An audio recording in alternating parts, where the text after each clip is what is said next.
Assalamualaikum warahmatullahi wabarakatuh. Bagaimana kabarnya hari ini? Semoga kalian tetap sehat selalu ya. Dan tentunya harus selalu ingat pesan 3M: menjaga jarak, mencuci tangan, dan memakai masker. Untuk pertemuan kita pada hari ini akan membahas tentang unsur-unsur buku fiksi dan unsur-unsur pada buku non-fiksi. Untuk lebih jelasnya lagi, silakan kalian simak video pembelajaran berikut ini.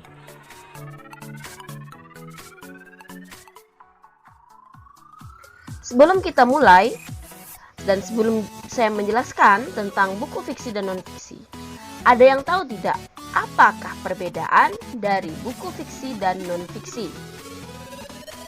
Nah, untuk bisa menjawab pertanyaan itu, kita akan bersama-sama membahas tentang pengertian, ciri-ciri, dan unsur-unsur dari buku fiksi dan non-fiksi.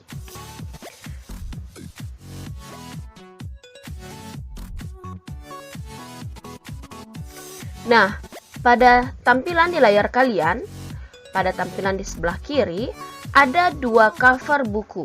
Kira-kira jenis buku apakah ini? Ya, benar sekali. Dua cover buku tersebut termasuk ke dalam jenis kategori buku fiksi.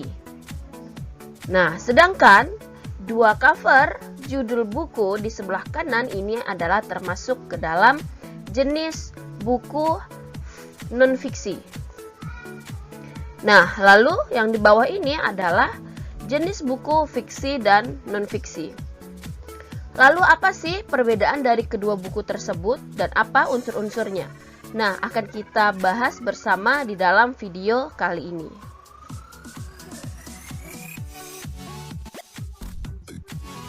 Kompetensi dasar yang akan kita pelajari pada kali ini adalah 3.9 menemukan unsur-unsur dari buku fiksi dan non-fiksi yang dibaca. Tujuan pembelajarannya, setelah mempelajari materi ini, peserta didik mampu menemukan unsur-unsur dari buku fiksi dan non-fiksi yang dibaca dengan tepat.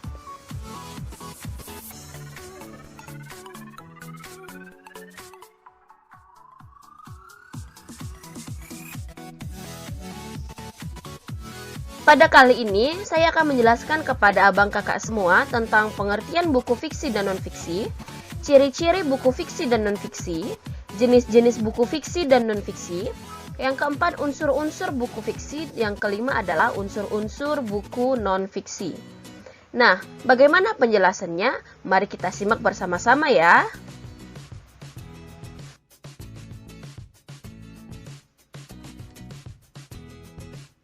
Yang pertama adalah pengertian buku fiksi dan non-fiksi. Yang dimaksud dengan buku fiksi adalah buku yang berisi cerita rekaan dan bersifat imajinatif. Buku fiksi tidak membutuhkan pengamatan dalam pembuatannya dan tidak perlu dipertanggungjawabkan. Sedangkan buku non-fiksi adalah buku yang berisi kejadian sebenarnya dan berisi informasi yang bermanfaat bagi pembaca. Penyusunan buku non-fiksi membutuhkan pengamatan dan data sehingga isinya dapat dipertanggungjawabkan.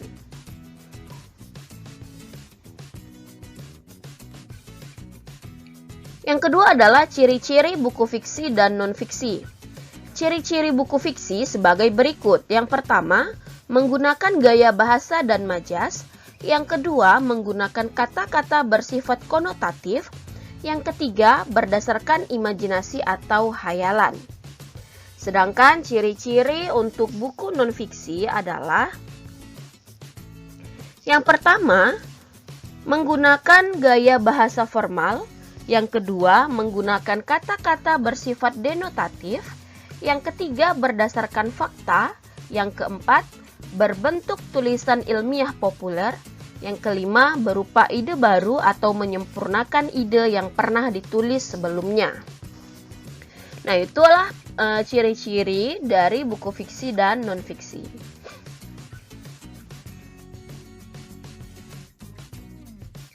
Nah, berdasarkan ciri-ciri tersebut dapat kita kelompokkan berdasarkan 3 kelompok. Yang pertama adalah berdasarkan sifatnya, yang kedua berdasarkan isinya, yang ketiga berdasarkan bahasanya. Berdasarkan sifatnya, buku non-fiksi bersifat kenyataan yang didapat melalui pengamatan ataupun percobaan. Sedangkan buku fiksi lebih bersifat rekaan dan dibuat berdasarkan imajinasi penulis. Jika dilihat berdasarkan isinya, buku non-fiksi berisi informasi yang dapat menambah wawasan pembaca, sedangkan buku fiksi berisi cerita rekaan hasil imajinasi penulis yang memberikan hiburan untuk pembaca. Sedangkan berdasarkan bahasanya, buku non-fiksi menggunakan bahasa denotatif, sedangkan buku fiksi menggunakan bahasa konotatif.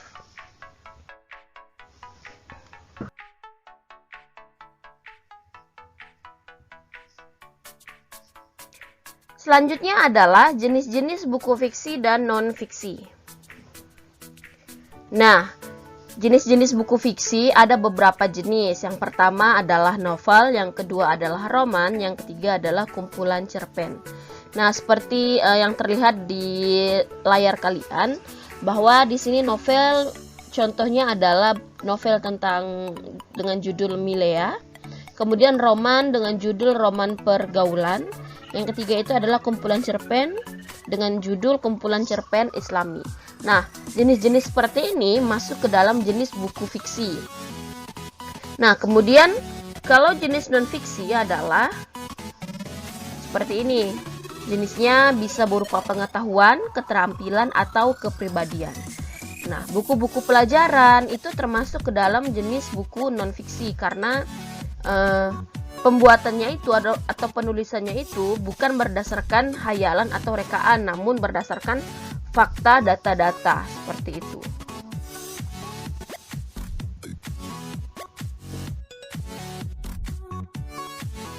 Nah, kemudian unsur-unsur buku fiksi dan non-fiksi. Nah, di sini kita akan membahasnya.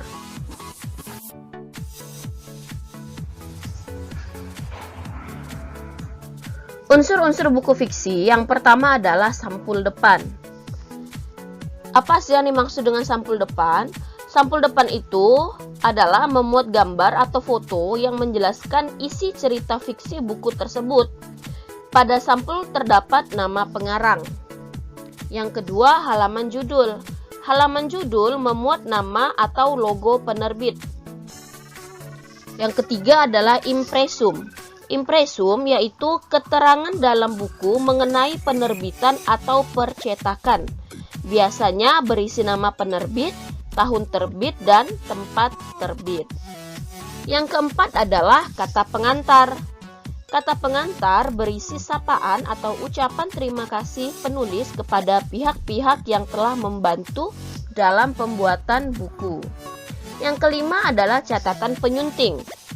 Biasanya catatan penyunting ini menyerupai prolog. Atau biasa prolog itu disebut juga dengan kata pengantar, ya. Nah, kemudian yang keenam adalah pagina. Pagina itu berupa halaman-halaman cerita yang ada di dalam buku fiksi. Yang ketujuh adalah biodata penulis. Biodata penulis berisi riwayat singkat penulis agar pembaca dapat mengetahui secara ringkas informasi mengenai penulis buku. Dan yang terakhir adalah sampul belakang. Sampul belakang berisi cuplikan isi buku dan pendapat atau kesan orang-orang tertentu terhadap buku itu. Nah, itu adalah ke-8 unsur-unsur yang terdapat di dalam jenis buku fiksi.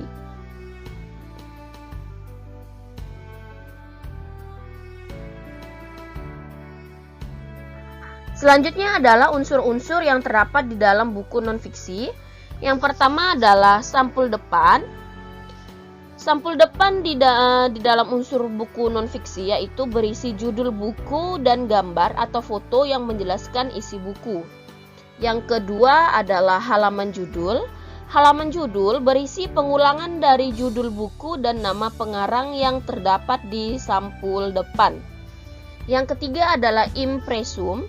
Impresum yaitu berisi berbagai data atau keterangan tentang jumlah halaman, ilustrasi, ukuran buku, nama penerbit, nama editor, nama penerjemah, tahun terbit, cetakan keberapa, nama pencetak, dan sebagainya.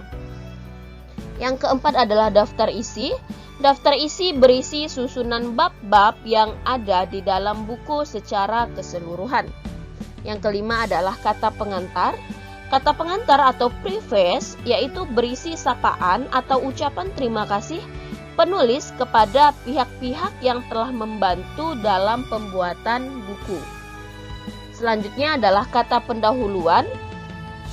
Kata pendahuluan atau prakata atau biasa disebut juga dengan foreword berisi garis besar isi buku dan diletakkan setelah kata pengantar. Selanjutnya adalah prolog. Prolog yaitu menyerupai kata pengantar. Selanjutnya adalah pagina. Pagina berupa lembaran-lembaran atau halaman yang ada di dalam buku. Selanjutnya adalah epilog. Epilog berisi kata penutup yang ditulis untuk memberikan kesan pada isi buku. Selanjutnya adalah glosarium. Glosarium berisi daftar istilah-istilah dan penjelasannya. Selanjutnya adalah daftar indeks. Daftar indeks berisi daftar nama-nama orang atau tempat yang terdapat dalam buku. Selanjutnya adalah daftar pustaka. Daftar pustaka berisi daftar referensi yang digunakan penulis dalam menulis buku. Selanjutnya adalah biodata penulis. Biodata penulis berisi riwayat singkat penulis agar pembaca dapat mengetahui secara ringkas tentang perjalanan hidup penulis buku. Dan yang terakhir adalah sampul belakang, berisi cuplikan isi buku, pendapat atau kesan orang-orang tertentu terhadap buku tersebut. Nah, itulah tadi unsur-unsur buku non-fiksi. Nah, bagaimana abang kakak? Mudah bukan dalam memahami kedua unsur tersebut, yaitu unsur-unsur buku fiksi dan unsur-unsur buku non-fiksi. Nah, jika abang kakak semuanya sudah paham, selanjutnya akan ada latihan pemahaman untuk abang kakak semua.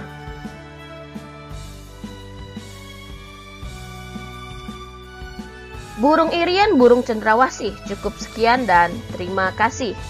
Wassalamualaikum warahmatullahi wabarakatuh.